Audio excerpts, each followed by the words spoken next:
انبیاء کرام علیہم کو کامیاب کر کے دکھایا ہے، اعمال کی بنیاد پر دکھایا ہے، وحدانیت کی بنیاد پر دکھایا ہے، یقین کی بنیاد پر دکھایا ہے۔ آج ایمان والا یہ سمجھ رہا ہے کہ اسباب کا اکٹھا کرنا ہمارا کام ہے اور کام بنانا اللہ کا کام ہے، کام بنانا اللہ کا کام ہے۔ نہیں میرے بھائی بزرگوں دوستوں، اللہ چاہیں گے تو ہم اور آپ اسباب اکٹھا کر سکیں گے، اللہ نہیں چاہیں گے تو ہمارے اور آپ کے اسباب کو بگاڑ دیں گے۔ اسباب کے ہوتے ہوئے بھی اللہ چاہیں گے تو کام بنا دیں گے، اللہ نہیں چاہیں گے تو کام نہیں بنے گا۔ آپ صلی اللہ علیہ وسلم وحدانیت کا سبق ایک بچے کو لے کے دے رہے ہیں، یا غلام انی اعلمک کلمات احفظ اللہ یحفظک احفظ اللہ تجد تجاہک اذا سألت فاسأل اللہ واذا استعنت فاستعن باللہ الی آخر الحدیث۔ اے بچے میں تمہیں چند کلمات سکھا رہا ہوں، اللہ کے حکموں کی پابندی کر، اللہ تیری حفاظت کرے گا۔ اللہ کے حکموں کی پابندی کر، اللہ کو تو اپنے سامنے پائے گا۔ میرے بھائیوں، یہ وہ جامع الفاظ ہیں جو آقا نبی محمد صلی اللہ علیہ وسلم کی زبان مبارکہ سے نکلے ہوئے ہیں۔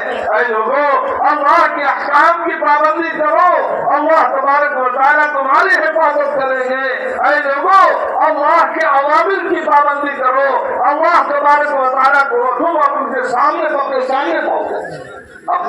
پاؤ گے۔ آج احکام ٹوٹ رہے ہیں، اسی لیے اللہ تبارک و تعالیٰ نے ایمان والوں کو غیروں کے سامنے ذلیل کر دیا ہے۔ آج احکام ٹوٹ رہے ہیں، اس لیے اللہ تبارک و تعالیٰ نے غیروں کا محتاج کر دیا ہے۔ آج احکام ٹوٹ رہے ہیں، اس لیے ایمان والا پریشان حال ہے۔ میرے بھائیوں بزرگ دوستوں، اس بات کو ایسے سمجھیں، مصیبتیں اور حالات دو قسم کے ہوتی ہیں۔ مصیبتیں اور حالات دو قسم کی ہوتی ہیں۔ ایک مصیبت جو اور حالات جو آتے ہیں، حالات آتے ہیں اور مصیبتیں آتی ہیں۔ ایک تو وہ قسم ہے جو کہ اطاعت کے بغیر آتی ہے، نافرمانی کے بغیر، جو شخص نافرمان ہوتا ہے، اہل معصیت کے اوپر حالات آتے ہیں۔ اور ایک وہ ہے جو کہ حالات آتے ہیں لیکن پھر بھی وہ اللہ کے حکموں پر اور اطاعت پر وہ جمع ہوا ہے۔ تو حالات دو قسم کے ہیں، ایک حالات تو نافرمانوں کے اوپر آتے ہیں اور ایک حالات تو اطاعت کرنے کے باوجود بھی آتے ہیں۔ دونوں میں یہ فرق ہے کہ جو حالات نافرمانیوں پر آتے ہیں وہ حالات ہلاکت و بربادی کو لے کر آتے ہیں۔ فرعون کے اوپر حالات آیا، اللہ کو برباد کر دیا اللہ تبارک و تعالیٰ نے۔ نمرود کے اوپر حالات آئے، نافرمانیوں کی بنیاد پر اللہ تبارک و تعالیٰ نے اسے ہلاک و برباد کر دیا۔ قوم عاد اور قوم ثمود کے اوپر حالات آئے، نافرمانیوں کی بنیاد پر اللہ تبارک و تعالیٰ نے اسے ہلاک و برباد کر دیا۔ لوط علیہ السلام، نوح علیہ السلام کی قوم کے اوپر حالات آئے، نافرمانیوں کی بنیاد پر اللہ تبارک و تعالیٰ نے انہیں ہلاک و برباد کر دیا۔ صحابہ کے اوپر حالات آئے، فرما برداری کے اوپر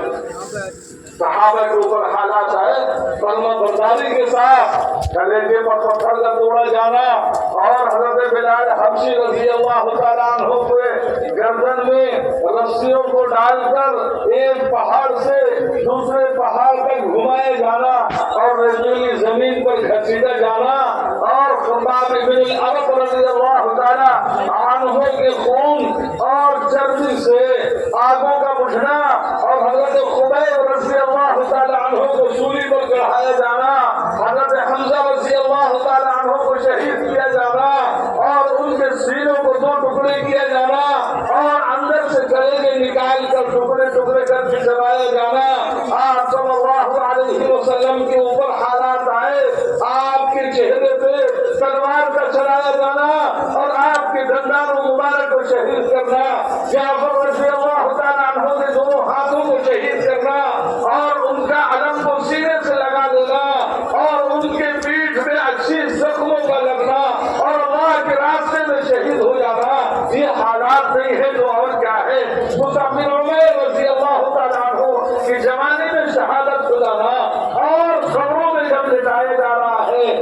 کفن بھی چھوٹا پڑ جا رہا ہے. ایک صحابیہ کہ چاروں کے چاروں گھر والے شہید ہو گئے. یہ حالات بھی آئے لیکن یہ حالات ہدایت کو لے کر آتے ہیں. یہ حالات اللہ کی قربت کو لے کر آتے ہیں. یہ حالات اللہ کے دین کو قائم کرنے کے لیے آتے ہیں. یہ حالات اللہ کی طرف متوجہ کرنے کے لیے آتے ہیں.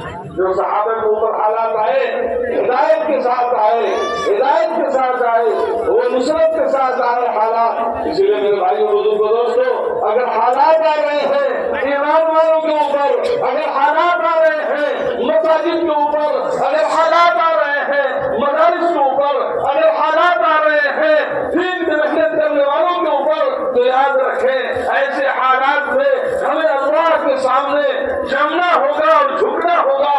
اللہ کے سامنے رونا ہوگا اور گڑ گڑانا ہوگا کہ اللہ ہماری بدعمالیوں کی وجہ سے, اے اللہ ہماری نحوستوں کی وجہ سے, اے اللہ ہماری معصیت کی بنیاد کی وجہ سے, اے اللہ ہمارے سیئات اور ذنوب کی وجہ سے یہ حالات آ رہے ہیں. اے اللہ تو انہیں بھی ہدایت دے دے جو ہمارے دشمن ہے. اے اللہ تو انہیں بھی ہدایت دے دے جو اس کام کے معاندین ہے. اے اللہ جو اس کام میں رکاوٹیں بن رہے ہیں, اے اللہ تو اسے ہدایت دے دے. جو شخص سب سے زیادہ آپ صلی اللہ علیہ وسلم کو اذیتیں پہنچانے والا ہوتا تھا, آپ صلی اللہ علیہ وسلم کو تکلیفیں دینے والا ہوتا تھا, آپ صلی اللہ علیہ وسلم کو قتل کی سازشیں بنانے والا ہوتا تھا, وہ شخص سب سے زیادہ مطلوب ہوتا تھا. وہ شخص سب سے زیادہ مطلوب ہوتا تھا کہ کیسے اللہ تبارک و تعالیٰ اسے ہدایت میں داخل کرتے اور کیسے اللہ تبارک و تعالیٰ ایمان سے اسے نواز دے, ایمان سے اسے نواز دے. مثال کے طور پر احد کے بعد جو اللہ تبارک و تعالیٰ نے ایمان والوں کو کھلی فتح عطا فرمائی, کھلی فتح ایمان والوں کو اللہ تبارک و تعالیٰ نے عطا فرمائی تھی, تو صفوان بن امیہ اور عمرو بن وہب یہ دونوں کے دونوں حتیم پر بیٹھے ہوئے. صفوان بن امیہ یہ وہی ہے جو کہ فتح مکہ کے بعد ایمان میں داخل ہوئے. جب انہوں نے دیکھا کہ آپ صلی اللہ علیہ وسلم کو وادیاں کیا وادیاں اللہ تبارک و تعالیٰ نے قدموں کے نیچے ڈال دیا ہے, اور یہ بھیڑ اور یہ بکریاں اور یہ اونٹ اللہ تبارک و تعالیٰ نے آپ صلی اللہ علیہ وسلم کے قدموں پر لا کر کھڑا کر دیا ہے. ایک وادی جہاں تک نظر جائیں اونٹ ہی اونٹ ہے, ایک وادی جہاں تک نظر جائیں بکریاں ہی بکریاں ہیں, ایک وادی جہاں تک نظر جائے زمین ہی زمین ہے. صفوان بن امیہ للچائی ہوئی نظروں سے ان مال دولت کو دیکھنے لگا. کہا آپ صلی اللہ علیہ وسلم نے کہ صفوان یہ تمہیں اچھی لگ رہی ہے یہ چیزیں؟ کہا کہ اے محمد کسی نہ اچھی لگے گی, جاؤ یہ تمہاری ہے, یہ ساری کی ساری چیزوں لے لو, یہ ساری کی ساری چیزیں تمہاری ہے. اور اتنا دیر تھا کہ وہ صفوان بن امیہ ایمان میں داخل ہو گئے. صفوان بن امیہ ایمان میں داخل ہو گئے. یہی وہ صفوان بن امیہ ہے جو حتیم پر بیٹھ کر, اور عمرو بن وہب ہے جو کہ حتیم پر بیٹھ کر یہ دونوں کے دونوں آپس میں یہ مشورہ کر رہے ہیں کہ اب تو جینے کا مزہ ہی باقی نہ رہا, جینے کا مزہ ہی باقی نہ رہا. اس لیے کہ ہمارے بڑے بڑے سردار جو ہے وہ کام آ چکے ہیں احد کے موقع پہ اور دنیا سے رخصت ہو چکے ہیں. عمر بن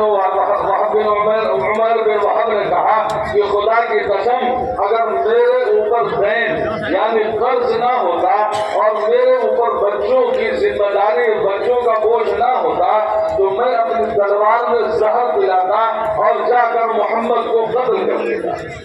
میرے بھائیو ایمان ابھی نہیں لائے عمر بن وہب, لیکن قرض کی کتنی فکر ہے. ابھی غیر ایمان والے ہیں, کافر ہیں, لیکن قرض کی کتنی فکر ہے. آج ایمان والوں کو قرض ادا کرنے کی کتنی فکر ہے.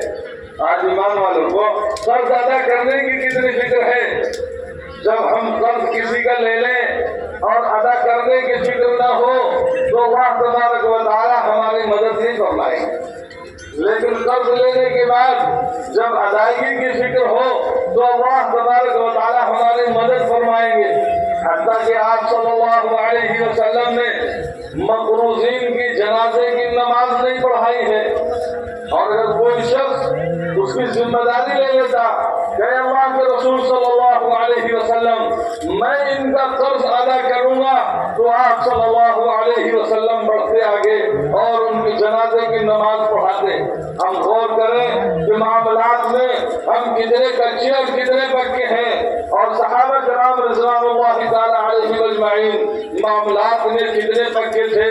آقا مدنی محمد صلی اللہ علیہ وسلم نے اسی کی تعلیم دی ہے. میرے بھائیوں، ہم تو مقروض ہیں. ہم نے کس کا حق دبایا ہے؟ ہم بہنوں کا حق دبا رہے ہیں، ہم پھوپھی کا حق دبا رہے ہیں، ہم اپنی بیٹی کا حق دبا رہے ہیں، پھوپھی کا حق دبا رہے ہیں، بیٹی کا حق مار رہے ہیں اور بہن کا حق مار رہے ہیں. خدا کی قسم، جتنے دنوں تک ہم اپنی بہن کا حق نہیں دے رہے ہیں، اور جتنے دنوں تک ہمارے پاس زمینیں ہیں، اپنی پھوپھی کا اور اپنی بہنوں کا حق ہم ادا نہیں کر رہے ہیں، ان کی زمینوں سے جو چیزیں نکل رہی ہیں اور جتنے فائدے آ رہے ہیں، ہم حرام کھا رہے ہیں، حرام کھا رہے ہیں، حرام کھا رہے ہیں. تو ہماری دعائیں کہاں سے قبول ہوں گی؟ ہماری رگوں میں دوڑنے والا خون جو ہے وہ حرام کے قطروں سے بڑھ رہا ہے اور پڑ رہا ہے. وہ رگوں میں دوڑنے والا خون پاکیزہ نہیں ہے تو زبانیں کہاں سے پاکیزہ ہو سکتی ہے؟ وہ آنکھیں وہ نور ایمان کا کہاں سے آ سکتا ہے؟ ان ہاتھوں میں طاقتیں کہاں سے آ سکتی ہے؟ اور ان نمازوں میں قوتیں کہاں سے آ سکتی ہے؟ جبکہ ہمارا مال ہی حرام کا ہے، ہمارا مال ہی رشوت کا ہے، ہمارا مال ہی سود کا ہے. میرے بھائیوں، جو شخص سود لے رہا ہے اور دے رہا ہے وہ اللہ اور اس کے رسول سے جنگ کر رہا ہے، اللہ اور اس کے رسول سے جنگ کر رہا ہے. اس لیے ہمیں اور آپ کو احتیاط کرنے کی ضرورت ہے. قرض لینا بری بات نہیں ہے، قرض کو ادا نہ کرنے کے ارادے پر لینا یہ بہت بری بات ہے، یہ بہت بری بات ہے. اس لیے ہم سب یہاں سے اٹھنے سے پہلے یہ ارادہ کر کے اٹھیں. دعا کرنے سے پہلے انشاءاللہ 11:15 سے دعا شروع ہوگی، لیکن دعا کرنے سے پہلے ہم سب جو ہے یہ ارادہ کر لیں اور سچے توبہ کر لیں. میرے بھائیوں، توبہ کر کے توبہ پر قائم رہنا، توبہ کر کے توبہ پر قائم رہنا، استغفار کر کے توبہ کرنا اور توبہ پر قائم رہنا، یہ مسلمان کی شان ہے، یہ مسلمان کا وقار ہے. ایمان والا نہ دھوکہ دیتا ہے نہ دھوکہ کھاتا ہے، ایمان والا کسی کو ستاتا نہیں ہے، ایمان والا کسی کو بلا عذر ڈراتا نہیں ہے، ایمان والا عدل انصاف کی باتیں کرتا ہے، ایمان والا سچائی کی باتیں کرتا ہے، ایمان والے کی آنکھیں دوسروں کو تکلیف نہیں پہنچاتی ہیں، ایمان والے کا ہاتھ دوسروں کو تکلیف نہیں پہنچاتا ہے، ایمان والے کا قلب اللہ کی طرف متوجہ ہوتا ہے، ایمان والے کی زبان پر وحدانیت ہوتی ہے، وحدانیت کا دروازہ زبان ہے، ایمان والے کے قلب میں ایمان ہوتا ہے، اور وحدانیت کی جگہ اور وحدانیت کا گھر انسان کا قلب ہے. ان قلب کے پردوں کو ابھی دنیا کی محبت سے ہمیں ہٹانا ہے. یہ قلب کے پردے ابھی دنیا کی محبت سے ہٹے نہیں. جس وقت یہ قلب کے پردے دنیا کی محبت سے ہٹ جائیں گے، اس وقت اللہ تبارک و تعالی ایمان کی روحانیت اور اس کی چاشنی کو ہمارے دل میں بسا دے گا، اور قلب کے پردے کو ہٹا کر جنت کا دیدار اللہ کرا دے گا، جنت کا دنیا میں رہتے ہوئے دیدار کرا دے گا. تو عمیر بن وہاب نے یہ کہا، کیا کہا؟ جب میرے اوپر دین نہ ہوتا، قرض نہ ہوتا اور بچوں کی ذمہ داری نہ ہوتی تو میں جاتا اور جا کر محمد کو قتل کر دیتا.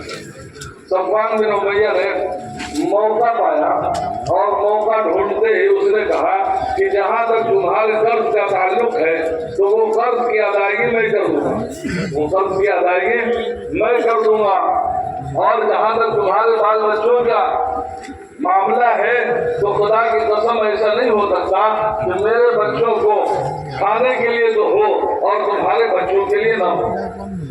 لہذا عمیر بن وہب اپنے گھر گیا، جانے کے بعد اپنی تلوار کو زہر آلود کیا اور اس کے بعد تیز رفتار سواری سے مدینہ پہنچ گیا۔ حضرت عمر رضی اللہ تعالی عنہ کی نظر پڑی اور ان کی زبان سے بے ساختہ یہ الفاظ نکلے، یہ کتا، یہ اللہ کا دشمن ضرور کسی بدنیتی سے آیا ہوا ہے، اچھے ارادے سے یہ نہیں آیا۔ اور صحابہ جو وہاں پہ اللہ کی نعمتوں کا مذاکرہ کر رہے تھے، جو اللہ تبارک و تعالیٰ نے ان کی نصرتیں اور مدد کی تھی، احد کے موقع پہ ان سے فرمایا کہ جاؤ اور اللہ کے رسول صلی اللہ علیہ وسلم کے ارد گرد کھڑے ہو جاؤ اور بیٹھ جاؤ۔ چنانچہ وہ گئے اور حضرت عمر رضی اللہ تعالیٰ عنہ نے عمیر بن وہب کے گریبان کو پکڑتے ہوئے گھسیٹتے ہوئے حضور صلی اللہ علیہ وسلم کے پاس لے کر آئے۔ جب حضور نے دیکھا تو فرمایا، عمیر تم قریب آؤ، اور اے عمر تم عمیر کو چھوڑو، اے عمر تم عمیر کو چھوڑو، اور اے عمیر تم ہمارے قریب آؤ۔ جب عمیر ان کے قریب گئے تو آپ صلی اللہ علیہ وسلم نے پوچھا، عمیر کیسے آنا ہوا؟ انہوں نے کہا کہ ہمارا بیٹا جو آپ کے قید میں ہے اسے چھڑانے کے لیے آیا ہوں۔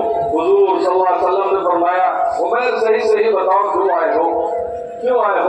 آپ صلی اللہ علیہ وسلم نے سلام بھی کیا تھا، اس نے سلام کا جواب بھی نہیں دیا، سلام آپ دوسرے تحیہ پیش کیا تھا، آپ صلی اللہ علیہ وسلم نے سلام سکھایا تھا اسے، تو اس نے کہا کہ ہمارا سلام تو یہی ہے، اے محمد ہمارا سلام تو یہی۔ پھر جب دوبارہ آپ صلی اللہ علیہ وسلم نے اسے پوچھا تو اس نے پھر یہی بات کہی کہ میں اپنے بچے کو فدیہ دے کر چھڑانے کے لیے آیا ہوں۔ پھر دوبارہ بھی اس نے باتوں کو یہی دہرایا۔ آپ صلی اللہ علیہ وسلم نے فرمایا کہ عمیر سنو، تم اور صفوان بن امیہ حتیم پر بیٹھے ہوئے تھے اور تم لوگوں کے دونوں کے درمیان یہ باتیں ہوئی تھی۔ عمیر نے کہا کہ اے محمد صلی اللہ علیہ وسلم، خدا کی قسم ہمارے اور صفوان بن امیہ کے درمیان کوئی تیسرا نہیں تھا، یہ خبر براہ راست اللہ تبارک و تعالیٰ نے جبرائیل علیہ السلام کے ذریعے آپ کے پاس پہنچایا ہے۔